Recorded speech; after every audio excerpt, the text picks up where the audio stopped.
Gracias a todos por conectarse. Iniciamos la tercera conferencia virtual del año 2022.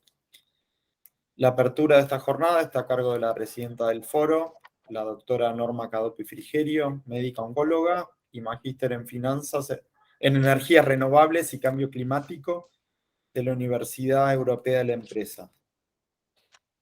Norma, te escuchamos. Buenas tardes a todos. Un gusto en saludarlos. Estamos dando comienzo a la tercera conferencia virtual del ciclo 2022, que estará a cargo del doctor Juan Cruz Estrada Vigil, quien ha dado en llamar a su exposición Búsqueda de materia oscura por debajo de la masa del protón.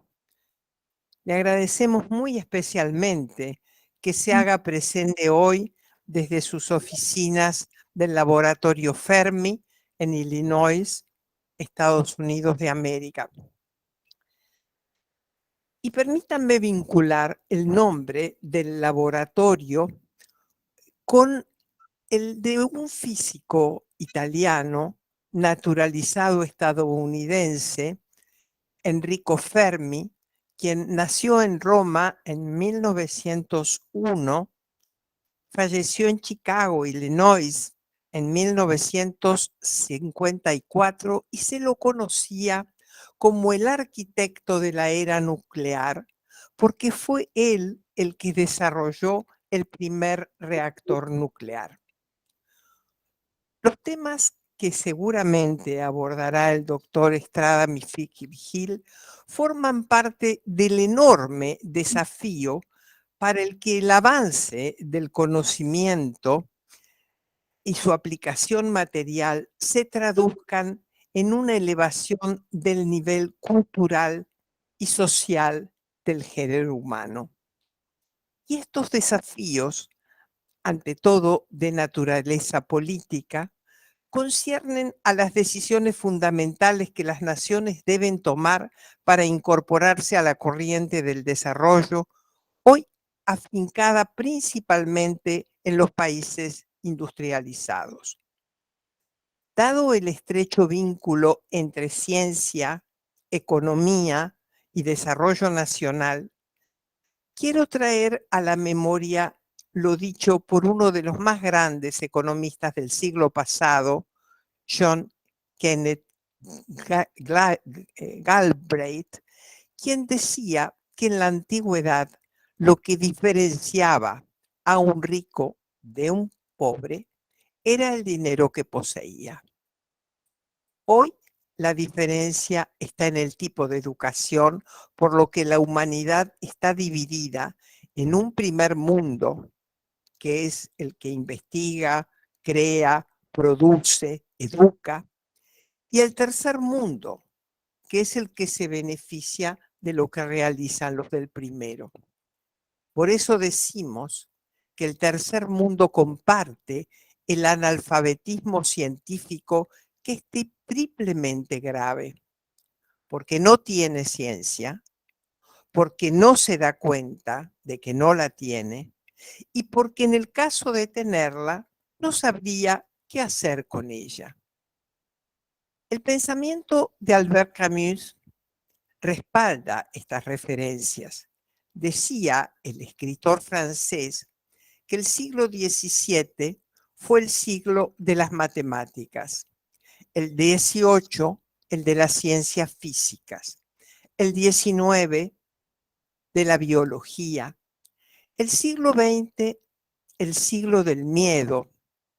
Y podríamos decir que el siglo XXI es el siglo de la incertidumbre.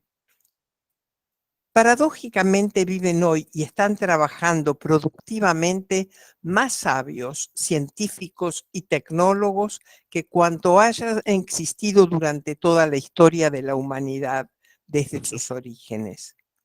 No lo hacen solos. Lo hacen con aquellos que manejan el proceso, lo integran y trabajan desde las universidades y las fundaciones, los institutos públicos y privados y los laboratorios de las grandes empresas. Ellos desarrollan el conjunto de conocimientos que, aplicados y diversificados en la producción, arrojan volúmenes crecientes de bienes cada vez con mayor valor agregado.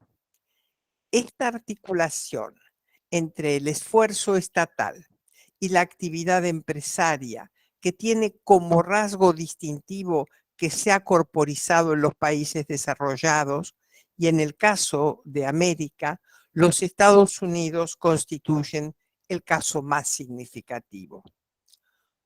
Nuestro país invierte entre 5 y 7 veces menos en investigación y desarrollo que los países más innovadores. La Argentina hoy destina el 0,31% de su Producto Bruto Interno. Chile el 0,36%, Rumania 0,39%, Brasil 0,41%, México 0,43%, Finlandia y Austria el 3,2%, Japón el 3,4%, Corea del Sur el 4,15%, Israel el 4,21%. Por último, permítanme agregar lo que desde el foro todos aquellos que lo integramos nos preguntamos: si es que habrá forma de reducir la pobreza que tanto nos preocupa mediante políticas de Estado estables y sostenibles y con instrumentos adecuados a estos creadores de riqueza que, como el Instituto Balseiro y también el INVAP, forman profesionales de excelencia y exportan competitivamente bienes y servicios de calidad superlativa. Por todo esto, cobra especial interés conocer lo que Juan Cruz tiene para decirnos de su trabajo. En cuanto a sus antecedentes profesionales, el doctor Juan Cruz Estrada Vigil es físico, graduado del Instituto Balseiro de Bariloche. Luego hizo el doctorado en la Universidad de Rochester, en Nueva York. Desde entonces trabaja en el Laboratorio Nacional Fermi, a unos 50 kilómetros de Chicago. Comenzó en investigación postdoctoral en el año 2002 sobre la naturaleza fundamental de la materia. Luego fue fellow y científico asociado, y entre el 2011 y el 2014 fue subdirector del Departamento de Desarrollo y Operaciones de Detectores, y desde el 2014 es el líder del grupo de materia oscura y nuevas iniciativas dentro del Departamento de Astrofísica. Por favor, Juan Cruz, lo escuchamos. Hola, muchas gracias. Bueno, estoy listo para empezar con mis slides, así que voy a compartir la pantalla.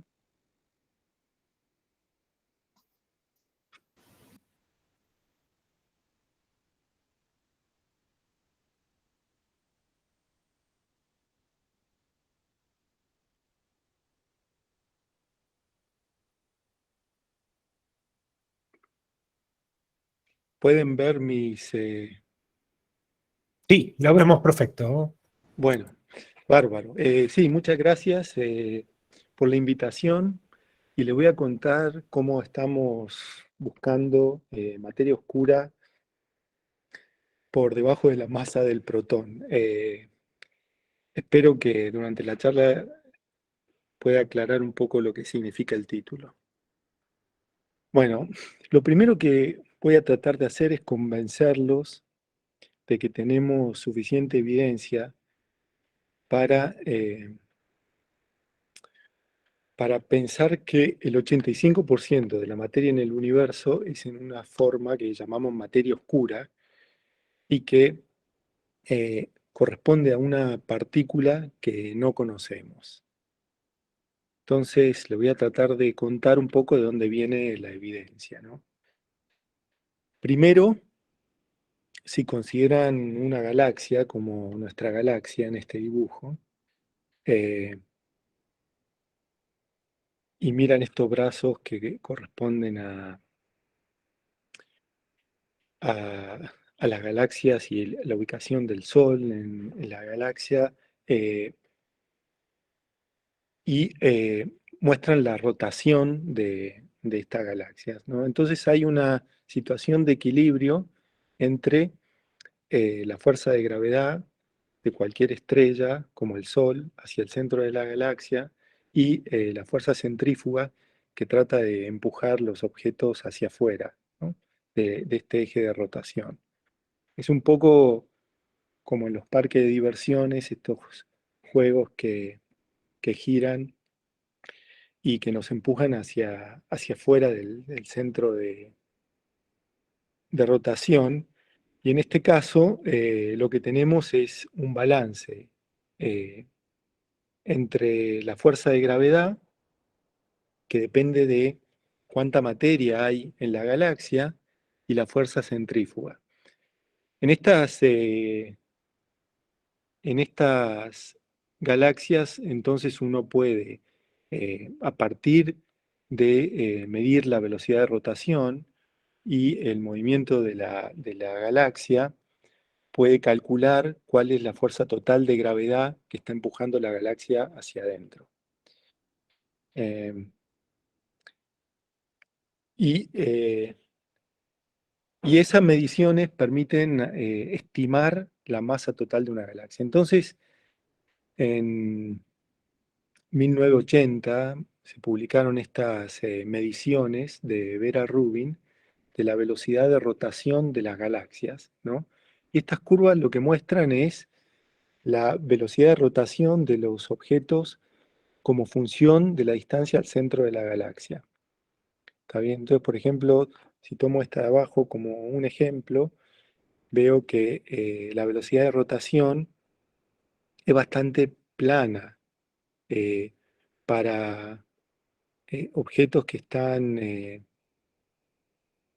a distancias de 10 a 100 megaparsecs del centro, 100 a 10 kiloparsecs del centro de la galaxia. Entonces, eso es una sorpresa. Y eso es una sorpresa porque para, para explicar una velocidad de rotación, una curva de rotación constante, estas curvas se llaman curvas de rotación de las galaxias, y para explicar que esta curva sea plana, se necesita una distribución de masa en la galaxia que es distinta a la distribución de masa observada. Esta es la única ecuación que les voy a mostrar.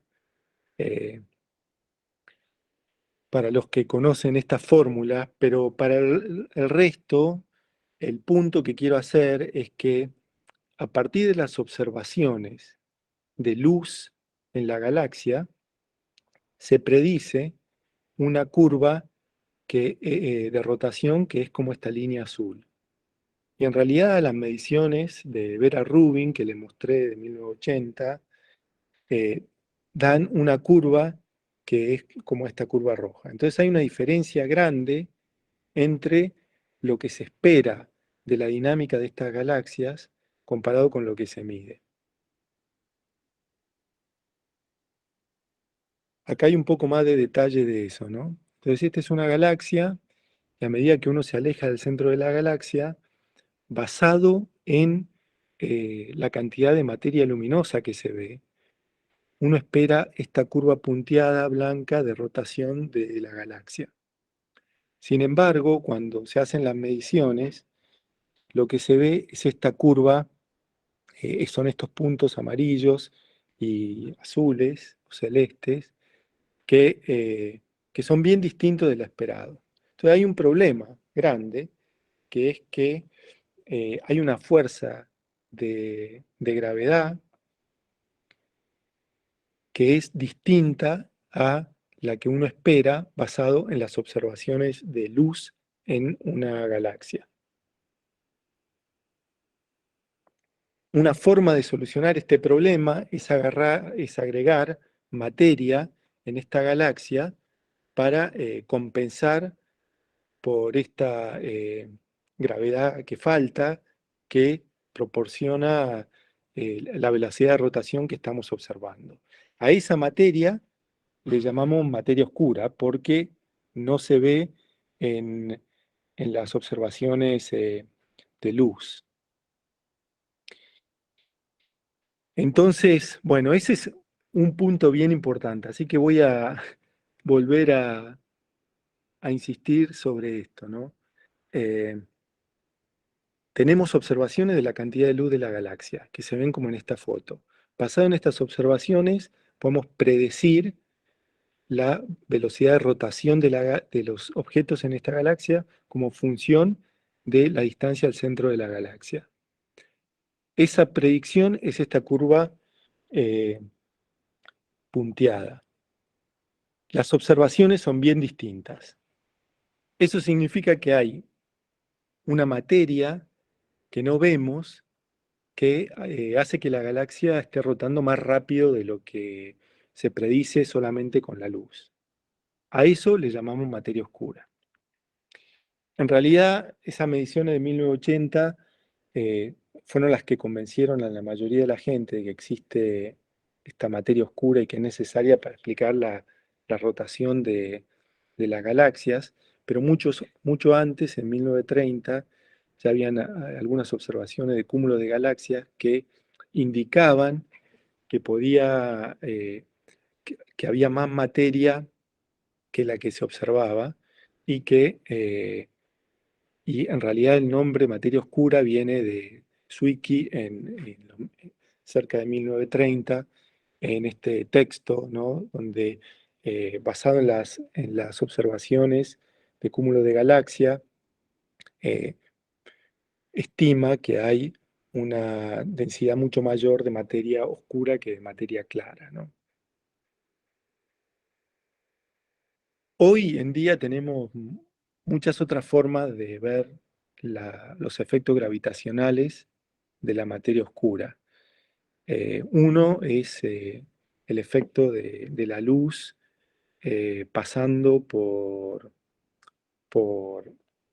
centros con materia oscura que producen este efecto que se llama lente gravitatoria, como se ve en este caso de una galaxia en el fondo que produce este arco debido a la gravedad del objeto que está entre la galaxia de fondo y nosotros, ¿no?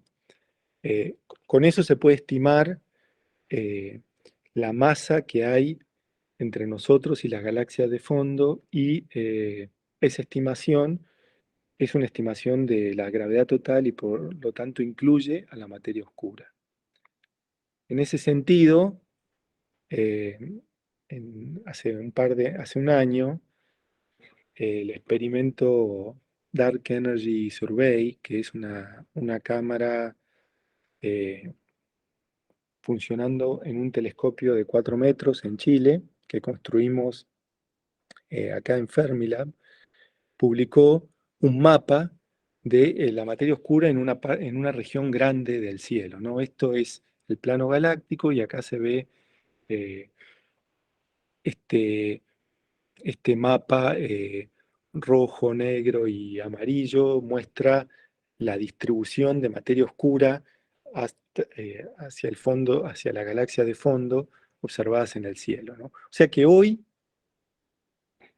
si bien las primeras observaciones de materia oscura vienen de 1930, en 1980 eh, se volvieron mainstream y la mayoría de los astrónomos empezaron a coincidir en la necesidad de materia oscura para explicar la rotación de las galaxias, y hoy tenemos un montón de herramientas nuevas para medir los efectos gravitatorios de la materia oscura. Entonces, cada vez la posibilidad de imaginarse un universo donde toda la materia sea estándar y visible es cada vez más difícil, ¿no?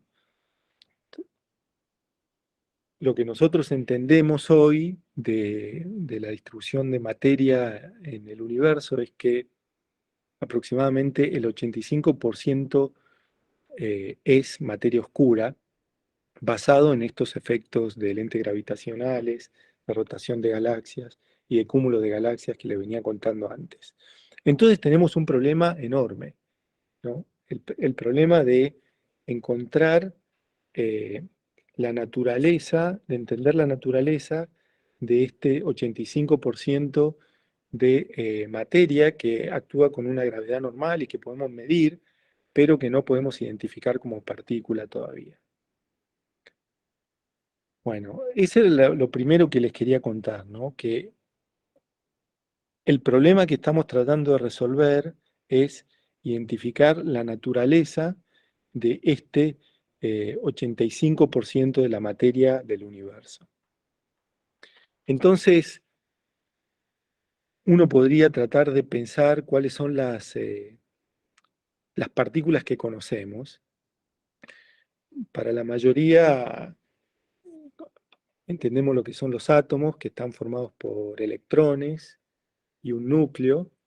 El núcleo tiene protones y neutrones, y adentro de esos protones y neutrones hay quarks y gluones, como trato de mostrar un poco en esta foto, ¿no? Eh, en muchos laboratorios de partículas y de altas energías, como Fermilab y otros, principalmente el LHC, el Gran Colisionador de Hadrones en Europa, se hacen experimentos para entender estas partículas elementales, ¿no? Se hace chocar un protón con otro protón para desarmar todos estos compuestos y ver las interacciones y qué pasa con estas partículas elementales que forman los protones.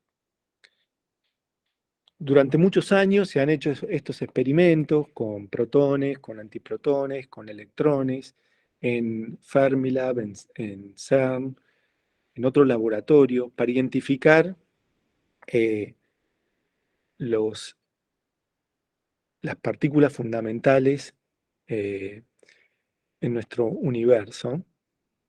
Este es un ejemplo de una colisión de dos protones en el LHC, donde lo único que les quiero mostrar es que a muy altas energías, cuando colisionan estas partículas, se producen un montón de partículas secundarias y esas son las que se estudian. Este caso particular es uno de los eventos que, es un candidato para el Higgs, que es una partícula que se descubrió hace relativamente poco, ¿no? Pero la idea es esa, que durante ya mucho tiempo eh, hemos estado tratando de entender con distintos experimentos, como este de altas energías, cuáles son las fuerzas y las partículas elementales en el universo, para llegar a algo que llamamos modelo estándar de partículas. Y lo que entendemos nosotros ahora es que hay un montón de quarks y un montón de leptones, y después hay algunas partículas que se encargan de la interacción entre esos quarks y leptones, que incluyen el fotón, que la mayoría de ustedes lo conoce, y finalmente el bosón de Higgs, que fue descubierto hace poco. El punto es que entendemos esto bastante bien, ¿no? Los protones y neutrones de los que les conté antes están todos formados por los elementos de la primera columna de los quarks. Y bueno, entendemos estas partículas, entendemos cómo interactúan y creemos que la materia oscura no es ninguna de estas partículas. Y ahora le voy a tratar de contar por qué. Sabemos algunas cosas de la materia oscura. Sabemos que no es materia luminosa, no son las estrellas ni los planetas que vemos, porque podemos contar eso y no es suficiente para explicar la materia oscura. Juan Cruz, un segundo, te interrumpo porque me parece, estamos viendo el slide de qué partícula es la materia oscura. Puede ser que no hayas avanzado.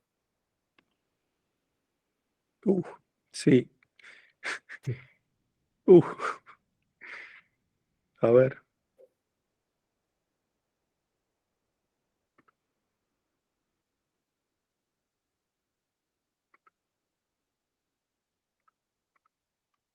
En este es el último que habíamos visto. No sé qué habrá pasado. A ver, voy a tratar de nuevo.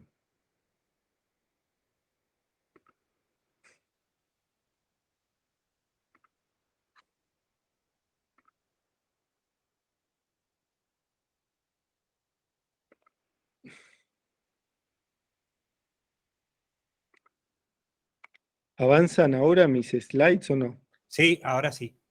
Bueno, si se traban, por favor. Sí, sí, Eh, sí. Bueno, lo que les estaba diciendo es que hay, tenemos un modelo estándar de partículas que,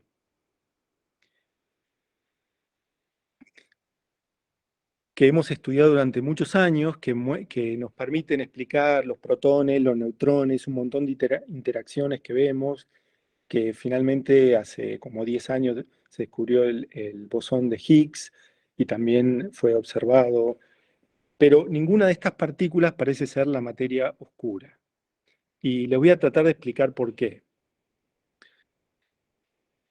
¿Cambió mi transparencia? Sí, sí, ahora tenemos las letras rojas y blancas. Ok. Bueno, algunas cosas que sabemos de la materia oscura están resumidas en esta transparencia. Sabemos que no es la materia luminosa, que no son los, las estrellas y los planetas que vemos, porque eso los podemos contar y no son suficientes para explicar la fuerza de gravedad que vemos. También vemos algo que se llaman nubes bariónicas, que son materia estándar, y esas las vemos a través de los efectos que tienen con la radiación. No les conté mucho sobre eso, pero podemos medirlas, sabemos cuántas son, y también estamos convencidos que no son suficientes para explicar la materia oscura. También creemos que no es antimateria porque cuando la antimateria se junta con materia produce radiación y esa radiación no la vemos como para explicar la materia oscura. Pero algunas cosas que sí sabemos es que se mueve lento, tiene que ser no para que el universo tenga la forma que entendemos ahora, que tiene, que medimos, tiene que moverse lento para no borrar la estructura del universo cuando se está formando, ¿no? O sea, tiene que ser no relativista, no tiene que tener carga eléctrica porque si no la veríamos a través del electromagnetismo y tiene que tener una interacción débil con el modelo estándar, con las partículas del modelo estándar, porque no es fácil detectarla, ¿no? No tiene no tiene una interacción fuerte con las partículas del modelo estándar, sino sería muy fácil verla a través de nuestros detectores. La materia oscura en el sistema solar tiene una densidad aproximadamente equivalente a un protón cada 3 centímetros cúbicos. Para que tengan una idea, ¿no? En un litro, si pensamos que la materia oscura tiene la masa de un protón, eh, entonces tendríamos 300 partículas de materia oscura en una botella de vino, pero se mueven a 200 kilómetros por segundo y como tiene una interacción muy débil con toda la materia, no se queda dentro de la botella, sino que van entrando y saliendo. No siempre las mismas 300 partículas están ahí adentro, ¿no? Entonces eso es lo que tenemos que tratar de detectar, esa, esa partícula. Hay Hay varios procesos con los cuales se estudia la materia oscura.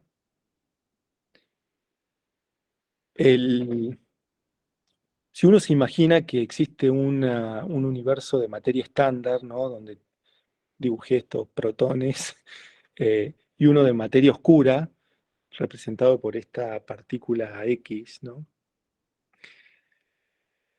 Entonces, una forma de estudiarla es en los aceleradores, eh, hacer chocar partículas de materia estándar a muy alta energía para producir estas partículas de materia oscura, ¿no? Y eso es, por ejemplo, lo que se hace en el LHC, que le mostré hace un ratito, y en otros aceleradores, como producción de materia oscura. Otra forma de estudiar la materia oscura es esperar que la materia oscura que existe en nuestra galaxia encuentre otras partículas de materia oscura y en esa colisión produzca materia estándar. Y eso se llama detección indirecta, entonces para eso hay un montón de satélites mirando esta radiación o los productos de decaimiento, los productos de aniquilación de materia oscura, ¿no? La parte en la que me voy a enfocar en esta charla se llama detección directa, que es cuando nosotros esperamos que una materia oscura interactúe con una materia estándar, con una partícula de materia estándar, y produzca un retroceso, como una bola de billar pegando a otra bola de billar, y tratar de medir esa interacción. Eso se llama detección directa. En general, lo que tratamos de hacer es poner detectores de partículas en algún lugar bajo la Tierra donde la radiación de partículas estándar sea muy baja, esperar que una partícula de materia oscura golpee en nuestro detector y produzca una señal a través de este proceso que llamo detección directa. Como nosotros no sabemos cómo, no conocemos la naturaleza de la materia oscura, tampoco sabemos cómo interactúa con la materia estándar. Entonces, este vértice es realmente una oportunidad para física nueva, ¿no? Fuerzas que todavía no conocemos. Típicamente los detectores estos que se usan para materia oscura son como este detector que se llama LZ, ¿no? Que es un detector de xenón líquido muy grande, este es una persona, instalados en una caverna bajo la tierra. Acá estoy mostrando otro detector que se llama PICO, que está instalado en una caverna en Canadá a 2000 metros bajo la tierra. Entonces, de eso es lo que les voy a contar ahora, ¿no? Cómo hacemos para desarrollar este tipo de detectores, especialmente cuando buscamos materia oscura que es más liviana que la masa de un protón. Bueno, algo que también les quiero contar antes de empezar con detalles de la tecnología es estos gráficos que son típicamente como se representan los resultados de la búsqueda de materia oscura, ¿no? Entonces, acá hay dos ejes. En el eje X está la masa de la materia oscura. A medida que me muevo hacia la derecha, la partícula de materia oscura que no conocemos es cada vez más masiva. Y en el eje Y tenemos la sección eficaz de la materia oscura, que es la probabilidad de interacción de la materia oscura con la materia normal. Si uno se imagina esto como pelotitas que van a chocar, de alguna forma la sección eficaz representa el tamaño de la pelotita, ¿no? Y lo que hacen los experimentos que les voy a contar es buscar partículas de materia oscura de cierta masa con cierto tamaño. Y por supuesto, lo más fácil es encontrar una partícula de masa muy grande y de masa muy alta y además grande, que tenga muy alta probabilidad de interacción. Entonces, esta parte de acá arriba está excluida por los resultados experimentales. Cada una de estas curvas representa un experimento y todo lo que está por arriba de esta curva queda excluido porque los experimentos no han visto todavía la partícula de materia oscura. Entonces, al final, todo esto que pinté negro es una zona donde ya sabemos que no puede haber materia oscura, que la materia oscura tiene que ser más liviana y con una sección eficaz más baja que toda esta sección negra. ¿Está bien? Entonces, eso es el foco de esta charla, es tratar de entender cómo buscar esa materia oscura en las regiones donde todavía ningún experimento ha podido acceder.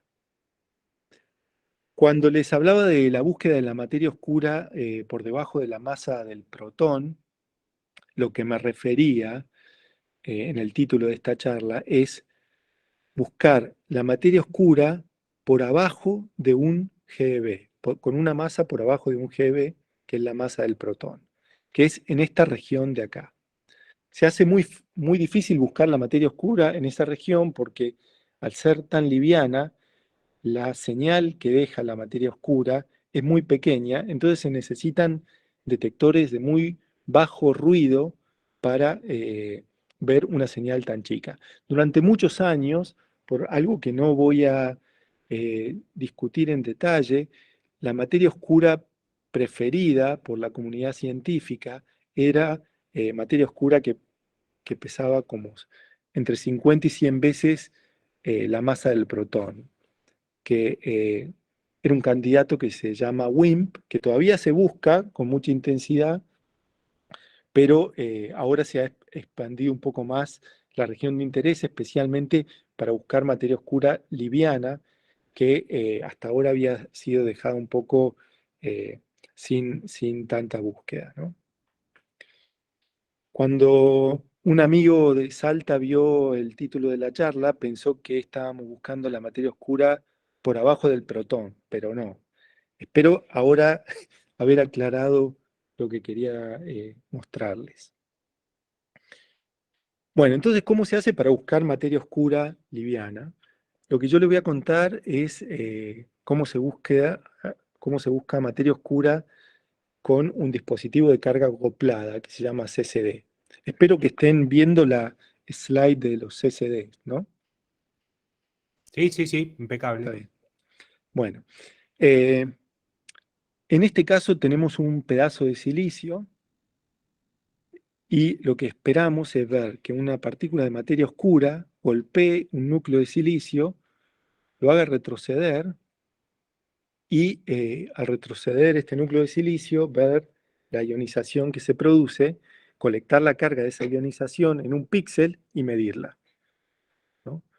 Lo que queremos es ver partículas muy livianas, y cuando una partícula liviana le pega a un núcleo de silicio, lo va a mover muy poquito. Entonces la señal que va a dejar es muy pequeña.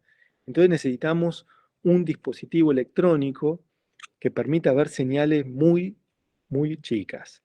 Y esa es la gracia que tienen estos CCDs, que, que son muy parecidos a las cámaras digitales que se usan en general, pero tienen la ventaja de tener un ruido muy bajo, ¿no? Ahora, si nos vamos a partículas todavía más livianas, entonces el plan de buscarla a través de la interacción con el núcleo de silicio es un plan muy malo, porque eh, les dije que las partículas de materia oscura se movían como a 200 kilómetros por segundo, o sea, son bien no relativistas, tienen baja energía. Si tienen baja masa, cuando le pegan un núcleo de silicio, producen una ionización muy pequeña, y a cierto punto, cuando esa ionización es por abajo de un electrón volt, ya no se puede ver. Entonces, en ese caso, cuando se acerca un electrón volt, ya no se puede ver con el recoil. Entonces, en ese caso lo que se hace es buscar una interacción de la materia oscura directamente con los electrones, que son más fáciles de llevar a la banda de conducción. Entonces, cuando pasamos a buscar materia oscura mucho más liviana, la interacción no es ya con el núcleo, sino con el electrón. Bueno, ahora voy a contarles un poco el experimento que estamos haciendo, y el experimento que estamos haciendo tiene una colaboración grande con muchos grupos de Argentina. Y en este dibujo les estoy mostrando cuáles son los grupos que están participando, ¿no? El grupo de Bariloche, de la Universidad Nacional del Sur, de la Universidad Nacional de San Martín, de la Universidad de Buenos Aires, la Facultad de Ciencias Exactas, Y ahora, muy recientemente, también la Universidad Nacional de Córdoba. Entonces, en las próximas páginas les voy a tratar de contar cómo estos grupos están participando en el esfuerzo de buscar la materia oscura liviana con CCDs. Bueno, primero esto es un CCD estándar de los que usamos para buscar materia oscura cerca del año 2016. Es un detector de aproximadamente 6 gramos de masa activa con 16 megapíxeles, 16 millones de píxeles y 2 electrones de ruido. Entonces se pueden ver señales que sean significativamente más altas que la ionización de 2 electrones. Estos experimentos tienen que funcionar fríos, entonces se meten en un tacho de cobre, que acá llamamos Dewar, ¿no? Y se enfrían a 140 grados Kelvin. Se instalan después dentro de un blindaje de plomo, de varias capas de distinto plomo, empezando por plomo arqueológico,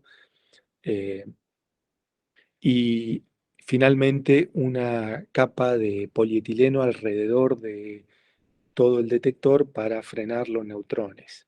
Y esto se instala, como les dije antes, 2000 metros bajo la Tierra en un experimento, en un laboratorio bajo tierra en Canadá que se llama SNOWLab.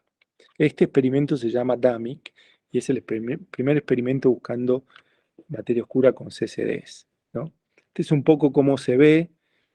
Voy a tratar de pasar esto rápido porque se me está acabando el tiempo, pero finalmente esta es la instalación de todo el experimento en la caverna de SNOWLab, ¿no? Y este es el resultado del 2020 de DAMIC en azul. Y como ven, lo que nos pasa es que para cerca de materia oscura de masa de 1 GeV, ¿no? Acá el experimento se vuelve insensible a esa materia oscura. Entonces necesitamos nuevas tecnologías para buscar materia oscura liviana. Se necesitan detectores con menos ruido para acceder a esta región. En ese sentido, en el año 2017 pudimos demostrar un detector que había sido diseñado muchos años antes, que es un detector CCD igual que los que le mostraba antes, ¿no? Con un montón de píxeles y la carga se mueve de un píxel al otro hasta llevarla a este Sense Node para leerla. Pero en el caso de este nuevo detector que se llama Skipper CCD, la carga se instala en el Sense Node para leerla, se mide una vez con ese ruido de 2 electrones que le había contado antes, pero después se lleva para atrás, se limpia la lectura y se vuelve a leer. De esa forma, leyendo muchas veces y promediando, se puede llevar el ruido a 0. Eso es un desarrollo bien importante. Una de las principales personas que demostró este desarrollo es Miguel Sofo Haro, que era en ese momento un estudiante de doctorado en Bariloche y ahora es un científico en Argentina. Y mostró por primera vez el funcionamiento de este Skipper CCD para contar electrones. La forma como funciona es que para cada píxel uno puede hacer una lectura inteligente y elegir cuántas veces va a leer cada píxel y bajar el ruido tanto como lo necesite, ¿no? Entonces en esta foto, en algunos píxeles, en estos píxeles más oscuros, tomamos una sola medición y tenemos un ruido grande de un par de electrones, mientras que en estas regiones más claras tomamos 300 mediciones de cada píxel y el ruido lo bajamos, que nos permite contar electrones, 0, 1 y 2 electrones. Entonces pasamos de un detector que tenía ruido de más o menos 2 electrones, como en DAMIC, a un detector que tiene un ruido muy por abajo de un electrón y que nos permite contar eventos de muy baja energía, que es ideal para buscar materia oscura por abajo de la masa del protón. En ese sentido, desarrollamos el experimento SENSEI.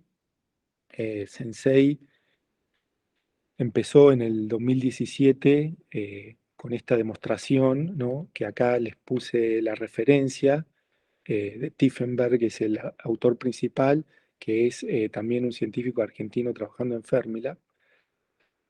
En el 2017 se produjo esa demostración, avanzando en distintas iteraciones hasta llegar al 2020 a un experimento con 2 gramos de silicio, este es el CCD que usamos, instalado en un laboratorio bajo tierra en Fermilab, a 100 metros bajo tierra. Yo le dije que antes el experimento DAMIC lo habíamos instalado 2000 metros bajo tierra. Este, como tiene un umbral mucho más bajo, se puede hacer ciencia con menos masa y sin ir tan profundo.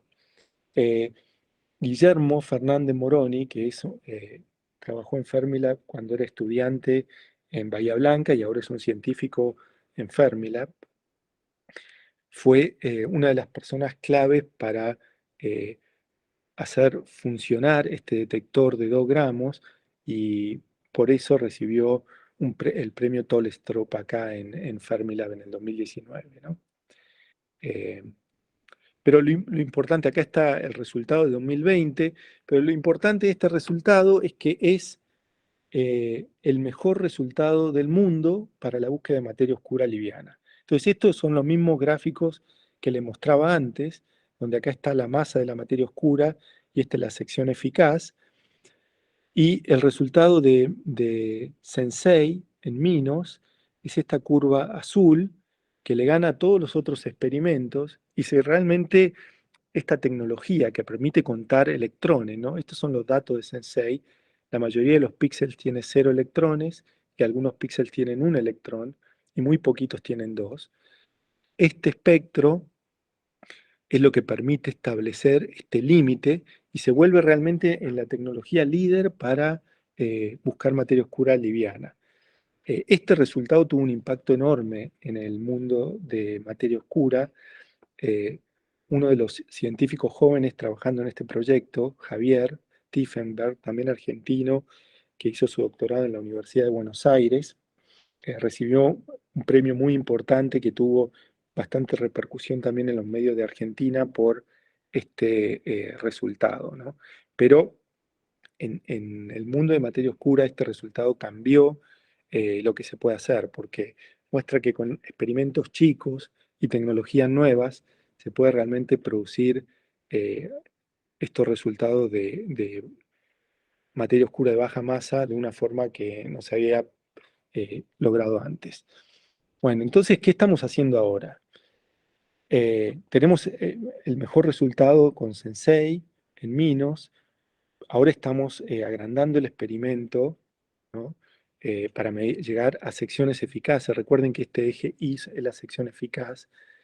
Para llegar a secciones eficaces más bajas, con una instalación de una versión más grande de Sensei en SnowLab, el experimento DAMI que les había contado antes está también haciendo un upgrade, una versión de 1 kilo de CCDs en un laboratorio bajo tierra en Francia. Y estamos armando el experimento que consideramos que lleva la tecnología de CCDs a su potencial máximo, que se llama Oscura, que es un detector de 10 kilogramos. Entonces, para resumirle, empezamos con Sensei, que este resultado tiene 2 gramos de CCDs. El Sensei en Minos va a tener 100 gramos, DAMIC M va a tener 1 kilogramo y Oscura va a tener 10 kilogramos. O sea, lo que estamos haciendo es, una vez que demostramos esta tecnología, llevarla a su máxima expresión haciendo un experimento grande para esto. Esto lo estamos haciendo con un equipo internacional importante y y con una gran participación de los grupos de Argentina. Le voy a tratar de contar un poco lo que están haciendo los grupos de Argentina en esto, que estamos, de nuevo, pasando de un experimento de 2 gramos a uno de 10 kilogramos, pasando de un experimento que tiene un sensor CCD a uno que tiene 24.000, ¿no? Entonces, el primer gran desafío es que necesitamos desarrollar una nueva técnica para la fabricación de los detectores, porque lo que veníamos usando hasta ahora se está pasando a ser obsoleto, porque la industria de microelectrónica no está enfocada en buscar materia oscura, ¿no? Tiene otros objetivos. Entonces, tenemos que alinear la fabricación de nuestros detectores con los intereses de la industria de semiconductores. O sea, nueva fabricación es un desafío tecnológico grande. El desarrollo de la electrónica, porque vamos a pasar de un detector a 24.000 detectores para hacer esencialmente una cámara digital de materia oscura de 28 gigapíxeles, que es la cámara digital más grande, 10 veces más grande que el telescopio más grande que existe hasta ahora. Y para eso necesitamos usar electrónica de bajo ruido, que pueda funcionar fría y que tenga un costo razonable. Y por otro lado, necesitamos reducir la radiación de fondo de los materiales con los que construimos nuestro experimento, un orden de magnitud más abajo de la radiación de fondo de los experimentos que estamos planeando ahora.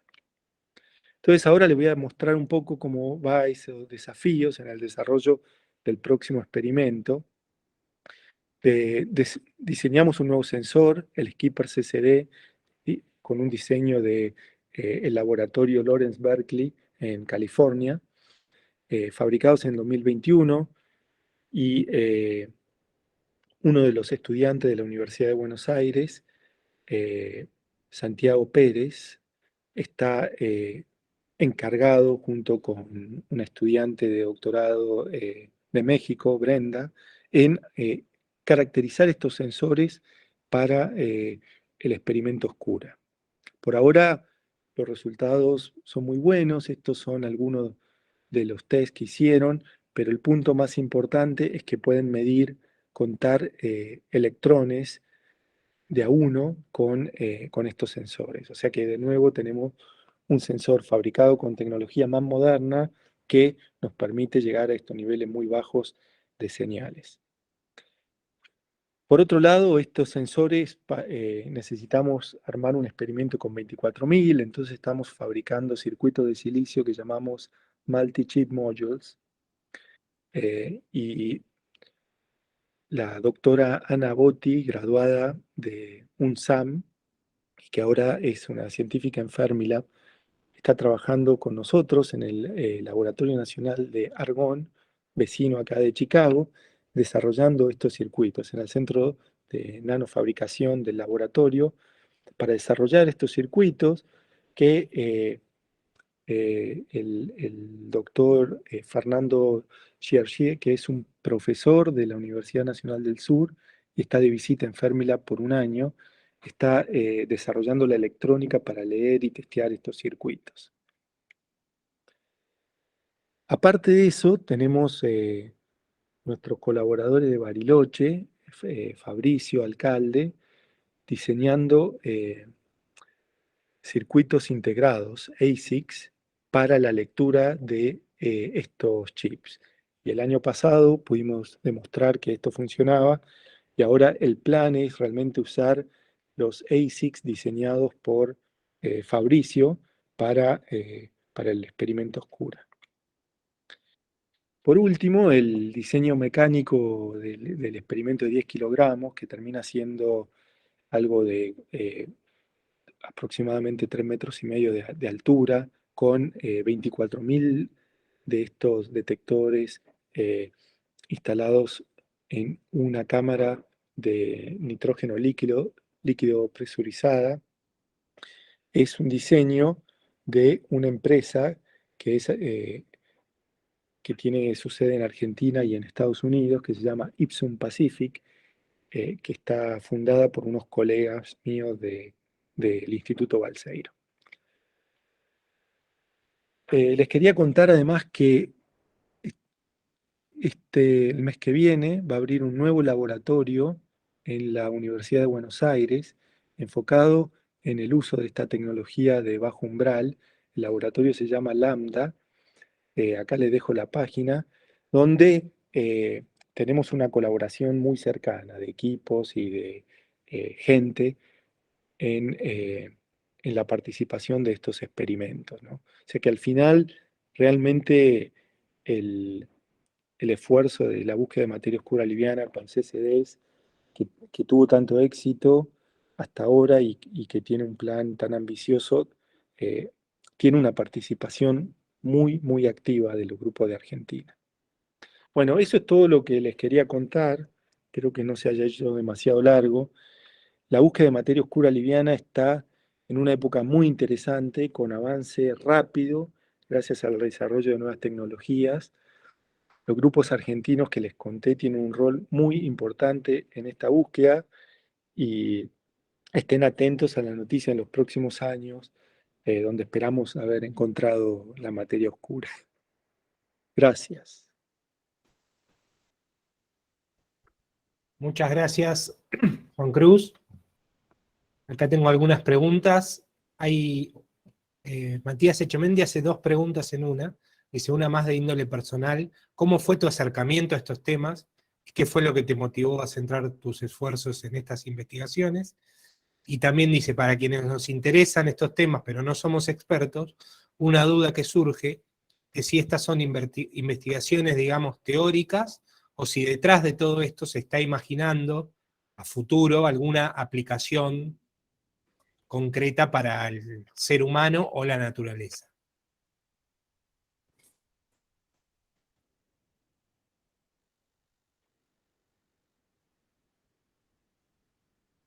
Este es el problema más grande que tenemos los físicos de partículas ahora, ¿no? Que la mayor parte de la materia en el universo está en una forma que no la entendemos. Entonces, es no es una cosa demasiado original ponerse a buscar la materia oscura. Hay un montón de gente haciendo eso y es realmente una ambición de mucha gente. En mi caso, después de haber desarrollado un instrumento astronómico para buscar, para mirar el cielo desde el telescopio en Chile que le mostré hace un rato, eh, hablando con mis colegas nos dimos cuenta que esos mismos sensores se podían usar para la búsqueda directa de materia oscura. Entonces vimos una oportunidad de implementar esa tecnología en esta búsqueda directa de materia oscura de una forma que no se había hecho antes, ¿no? Y la segunda parte de la pregunta respecto de las aplicaciones, eh, no sé si dentro de 100 años tengamos una aplicación directa de la materia oscura en cosas de todos los días, pero en el camino a desarrollar estos experimentos de materia oscura, hacemos innovaciones tecnológicas que tienen aplicación directa en muchas áreas. En particular, toda la parte de desarrollo de sensores tiene aplicación directa hoy en áreas de control de radiación, de control eh, de imagen médica, y nosotros estamos involucrados desde Fermilab en instrumentar estas aplicaciones también, ¿no? Así que no sé si hay una aplicación de la materia oscura, pero en el camino inventamos un montón de cosas que sí se usan, ¿no? Gracias. Andrea Reboredo dice, primero, estoy sorprendida de la cantidad de argentinos que hay en el tema, y por eso te pido una mirada a partir de tu experiencia desde Estados Unidos sobre el sistema científico argentino, especialmente en estos temas, ya que lo que nos mostraste es que hay varios argentinos involucrados, pero aquí se les da poca visibilidad. Sí, la forma como nosotros nos involucramos con los grupos de Argentina es porque los conocemos, ¿no? Y no, los grupos de Bariloche, de Buenos Aires y de Bahía Blanca son grupos con los cuales tenemos una relación personal de hace mucho tiempo. Entonces es muy fácil para nosotros trabajar con ellos que son de primerísimo nivel, eh, realmente de primerísimo nivel. Es caro hacer esto que hacemos, ¿no? Entonces, no es tan fácil para los grupos de Argentina hacer los experimentos en sus laboratorios. Incluso para las universidades americanas no es fácil hacer estos experimentos y vienen a hacerlo a los laboratorios nacionales. Así que la colaboración ha funcionado muy bien, pero ha sido siempre a través de conexiones personales.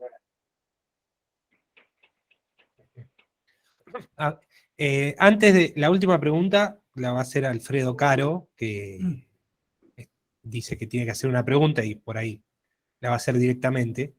Hay una última pregunta que pasaron por escrito que dice, ¿cuál es, si es que existe, el vínculo o el interés del sector privado en este tema? Y agrega, uno siempre imagina a un Elon Musk detrás de estas investigaciones.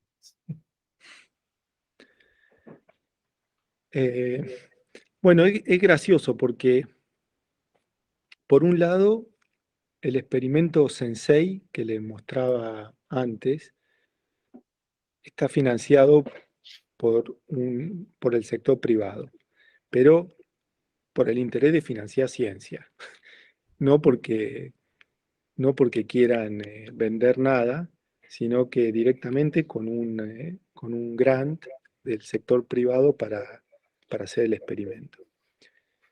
Pero después, más en el sentido de las aplicaciones, hay una industria de la detección que está muy interesada en estas tecnologías para defensa, para imagen, para medicina, que les interesan estos desarrollos y de alguna forma se están, a través de los organismos del Departamento de Energía, que es donde yo trabajo, que se encargan de la transferencia de tecnología, están involucrándose para tratar de usar estas cosas, ¿no? No para buscar materia oscura, sino para ver, para hacer detección de radiación de muy, muy bajo nivel. No son Elon Musk, pero son empresas que están muy involucradas con el gobierno para la transferencia de tecnología. Muy bien. El doctor Alfredo Caro. Sí, Sí. gracias por la charla que me pareció excelente y yo también quedé impresionado por la participación argentina y me parece que eso no surge de la nada. Si sos vos el promotor detrás de esto, te felicito, es una acción extraordinaria de brindar estas oportunidades a los grupos de Argentina. Yo tengo una pregunta técnica. Si tan poco se sabe, ¿cómo sabes que está distribuida homogéneamente? Eso quería entender. ¿Y a qué velocidad va? Es decir, ¿qué energía tiene?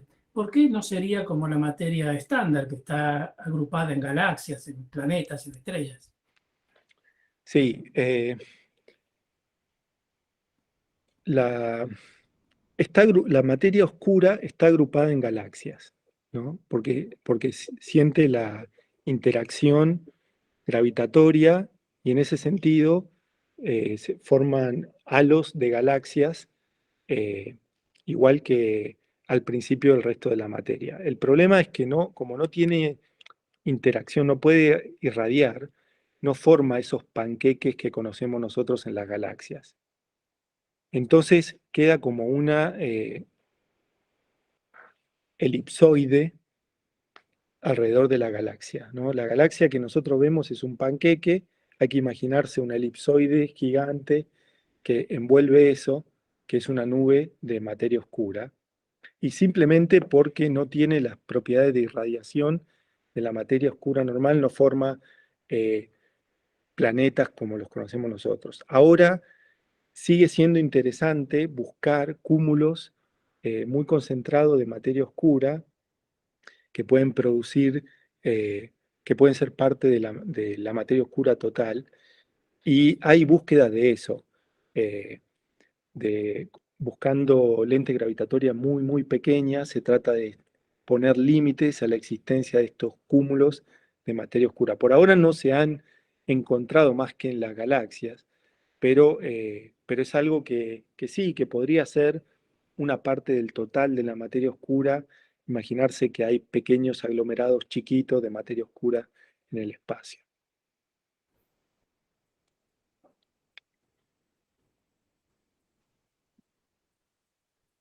¿Puedo hacer una pregunta? Sí, claro. No, quería decir simplemente que me pareció interesantísima la charla y que además me parece muy interesante que trabaje, que justamente era una pregunta que le iba a hacer, que te iba a hacer antes de que lo digas, que trabajes con gente de la UBA, del CONICET, de otras universidades argentinas, porque es una forma de que los argentinos puedan colaborar, si no es cierto que son todas experiencias muy eh, caras, que necesitan mucha inversión, que la Argentina en general no destina tanto dinero para esas experiencias, ¿no? Sí, o sea, yo quiero aclarar que trabajo con argentinos porque me conviene, ¿no? No por, no Pero la por hace bien a nada, o ellos. sea, son la gente que viene acá es gente de primera y hace un trabajo de primera. La conexión que tenemos personal hace que sea más fácil traer gente de Argentina que de otros países, eh, porque yo estudié en Argentina y porque muchos de mis colegas estudiaron en Argentina y que han ido viniendo de a poco, pero eh, finalmente los contratamos acá y funcionan igual que cualquier otra persona. Pero justamente eso es interesante, mostrar a los argentinos que hacen ciencia pueden ser tan capaces como de cualquier otro país, ¿no es cierto?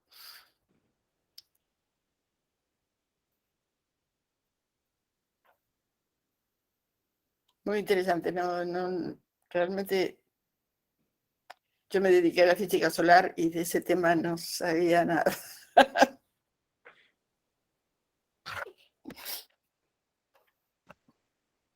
Muchas gracias. Doctora, sí. Alfredo Caro tiene el teléfono, Ahora sí. el... Ahora sí. Está Entiendo que hablando Alfredo. Sí. no la han descubierto la materia oscura. Cuando la descubran, ¿eso va a invalidar el modelo estándar o lo va a complementar? ¿Qué va a suceder una catástrofe? Sí, yo creo que lo que la mayoría de nosotros creemos es que la materia oscura va a apuntar a una fuerza nueva que está fuera del modelo estándar y, y probablemente en estos casos de materia oscura muy liviana, como la que estamos buscando nosotros, va a dar, va a dar origen a todo un sector oscuro, ¿no? Por ahí más de una partícula que se conectan de alguna forma con el sector de la materia estándar, pero que tiene toda una física nueva, ¿no? Y bueno, eso es lo más interesante porque no vemos realmente una solución al problema de la materia oscura que no involucre física que no conocemos. Magnífico.